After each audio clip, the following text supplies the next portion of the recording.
Hey everybody, welcome back. This is the next video in our series on our Voyager FDS sensor. This video specifically, we're going to talk about journal bearing operating theory. Specifically, we're going to discuss the differences between rolling element bearings and hydrodynamic bearings, and we're also going to discuss the parameters that control journal bearing operation. So over on the right hand side of our slide here, we can see an image of a plain cylindrical journal bearing. We're going to use this as our example for all of this video.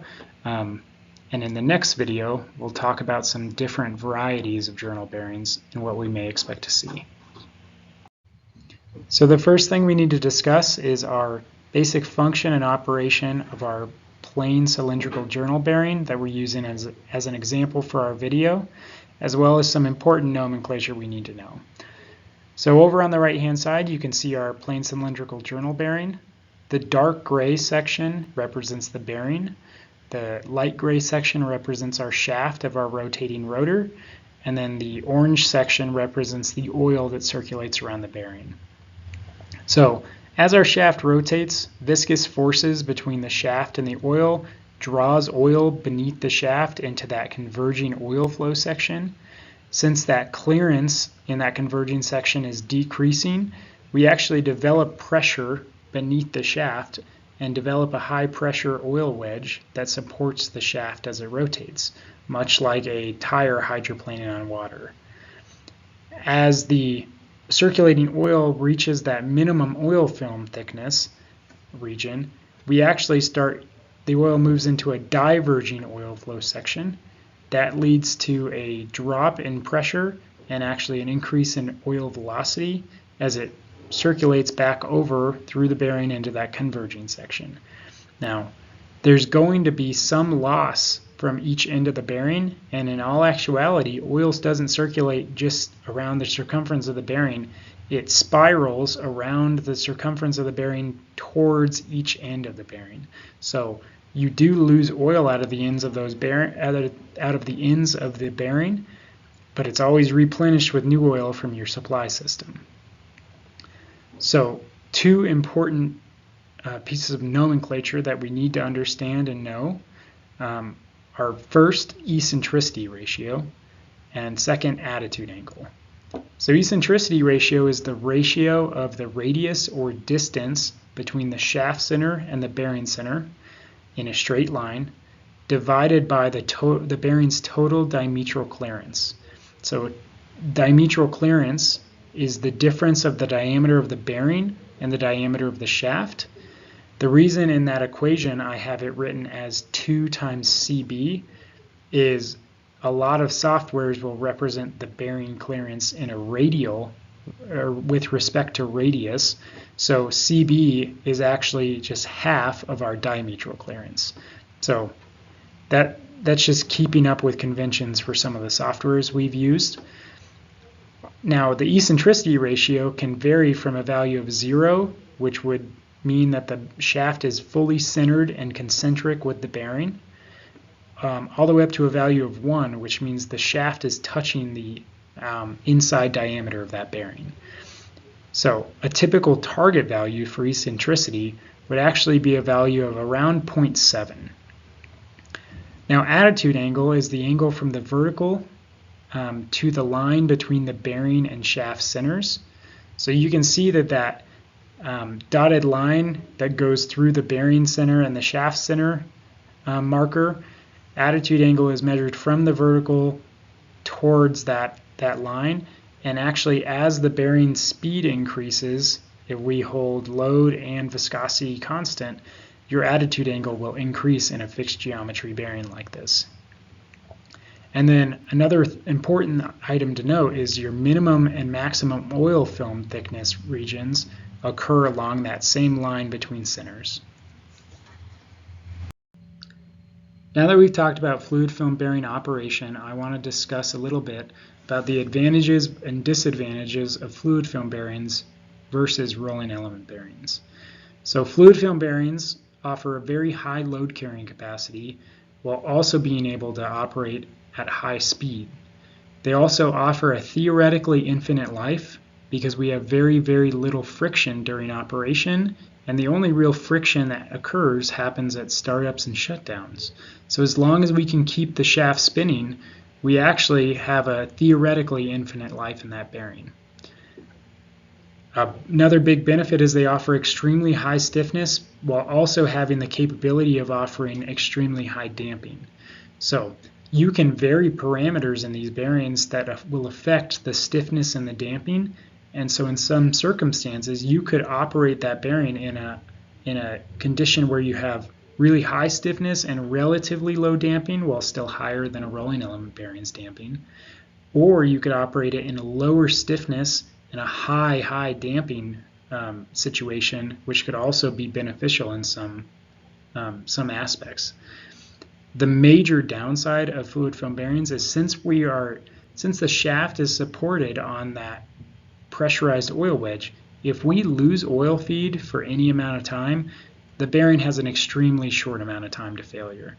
So, for example, a fluid film bearing could fail within 1 to 2 revolutions of the shaft if you lose oil feed. So it's extremely important for them to be protected by a protection system to make sure that there's shutdowns in place to stop it, since a person won't have the capability to stop it fast enough.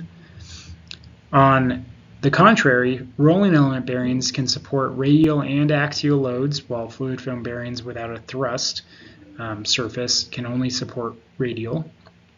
They are limited by operating speeds. They have a shorter theoretical life.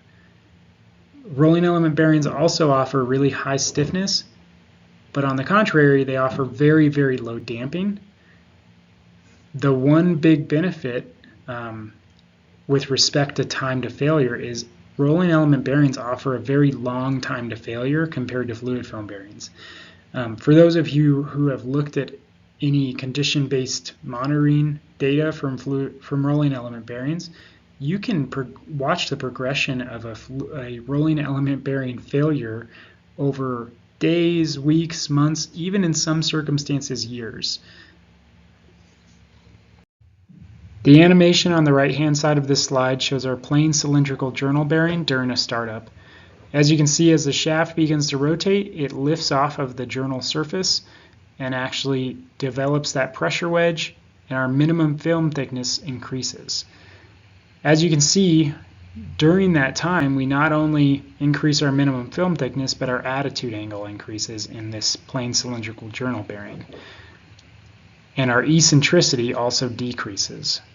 The curve, known as the Strybeck curve on the left-hand side, shows the friction in our bearing versus a ratio of dynamic viscosity, shaft speed, and bearing static load, also referred to as the Z/N/P number, where the Z represents our viscosity, N represents our speed, and P represents our load. So as you can see, if we fix our viscosity, we keep that value the same, and we fix our load, and we only vary speed, as we develop some amount of rotational speed of that shaft, we start in our thin film region. So the thin film region is the region in which our lubrication film thickness is not thick enough to actually separate asperities or surface imperfections of the shaft and the bearing. We have very high friction in this region because of that. As we increase speed further, we reach the partial lubrication region. In this partial lubrication region, we actually reach our minimum friction, but if any of those values were to change, we could easily decrease that Z/N/P ratio and go into that thin film region, which would cause very high friction and would affect our life of our bearing drastically. So instead, we continue to increase our speed in this case, and we enter that thick film lubrication region. So this thick film lubrication region is actually where hydrodynamic lubrication will occur, and that's our main lubrication regime that our bearing relies on. Now, the benefit of being in that thick film lubrication region, especially further to the right in that region, is although we have slightly more friction, we actually if any of those values vary, we could still be in a place where we can still stay in that thick film lubrication region. So we varied speed this whole time. Now let's say our viscosity suddenly decreases because of a temperature rise. If our viscosity decreases, it would push us to the left on the Strybeck curve, which would actually reduce friction as long as we stay out of that thin film region. So we have some room for adjustment there. Now let's say our bearing load suddenly, our shaft load suddenly increases, and that increases bearing load. That would also push us to the left, but we're now at a point where we can handle that variability in our operation, and we stay in that thick film or that hydrodynamic lubrication regime. So again, we have our animation over on the right-hand side of our plane cylindrical journal bearing during startup. Over on the left-hand side, we have our bearing equilibrium during startup. So you can think of this similarly to a shaft centerline plot, but it's plotting our bearing equilibrium position on scales of eccentricity. So the x and y axis are both on showing values of eccentricity from the center. Now, as you can see, when our shaft is spinning slow, just after it starts spinning, we have a very high eccentricity and a low attitude angle, and our minimum film thickness is very thin. As our shaft then speeds up, we actually increase our attitude angle substantially, and we decrease our eccentricity, getting into a more stable position for this fluid film bearings operation.